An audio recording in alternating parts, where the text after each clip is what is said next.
Ang bulong sa restroom. Ako si LRS KPP, isang advisor mula sa Queen's Palace. Pinabahagi ko ngayon na isang karanasang hanggang sa kasalukuyan ay ayaw ko nang maalala. Isang pangyayaring bumalot sa akin ng takot, lamig, at tanong na hanggang ngayon ay walang kasagutan. Noon, nasa kindergarten pa lamang ako, nag-aaral sa isang maliit na paaralan sa aming barangay. Isang araw, habang nasa restroom ako, bigla na lamang pumutok ang gripo. Sa isang iglap, umagos ang tubig na parang hindi na mauubos. Malamig, malakas, at tila may sariling buhay. Nabasa ako mula ulo hanggang paa. Pasigaw ako sa gulat.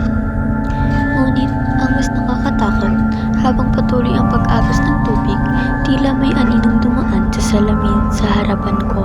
Nanginginig ako nang dumating ang guro ko at agad akong dinala sa labas.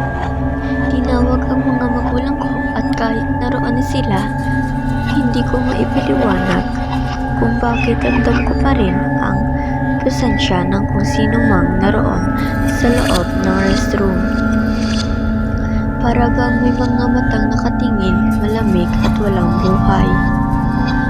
Pagkalipas ng ilang linggo, may pagpupulong ng mga magulang sa paaralan. Sumama ako sa kanila at habang naghihintay, nagyaya ang pinsan ko na maglaro. Tumakbo kami sa mga pasilyo, nagtatawanan hanggang sa mapadpad kami sa isang lumang bahagi ng gusali. Doon, nakatayo ang isang restroom na tila nilamon na ng panahon. Basag ang bintana, kalawangin ang doorknob, at may amoy ng lumang kahoy at bulok na tubig. Habang lumalakad kami papalapit, ramdam ko may malamig na hangin na dumadaan. Pero kakaiba, para bang humihinga. Doon ko narinig ang unang bulong. Napahinto ako. Tumitig ako sa paligid. Wala naman akong nakikita.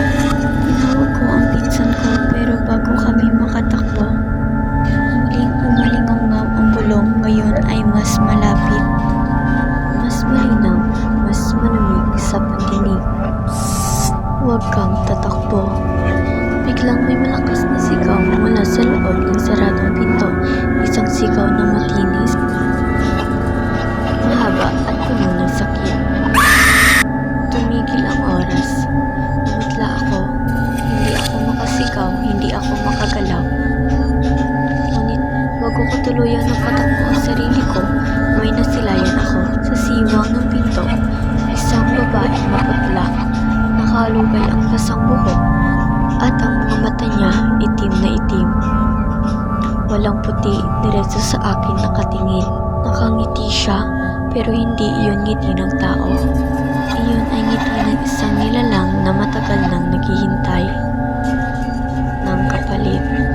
Nang makatakbo ako, umiiyak ako sa takot. Sabi nila, baka raw kuni-kuni lang. Pero hindi nila narinig ang tinig. Hindi nila nakita ang ngiti. At hanggang ngayon, sa tuwing napapadaan ako sa lugar na iyon, ramdam ko pa rin ang malamig na hangin na parang dumadampig sa bato ko. Minsan, sa katahimikan ng gabi, may maririnig akong pamilyar na bulong, mahina pero malinaw. Bumalik ka. Kaya't kung sakaling mapadaan ka sa paaralang iyon at marinig mo may bumubulong mula sa loob ng lumang restroom, huwag kang lilingon.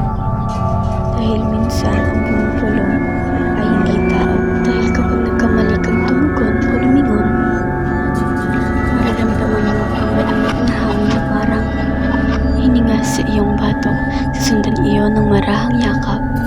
Isa, dalawa, papalapit ng papalapit sa likod mo at bago mo pa mapagtantong hindi ka nag-iisa, may hahawak sa balikat mo, malamig, basa at mabigat. Paglingon mo, nandun siya, nakalubay ang basang buhok.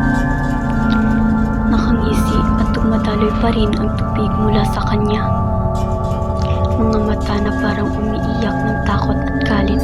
Dahan-dahan siyang lalapit sabay bulong sa iyong tenga.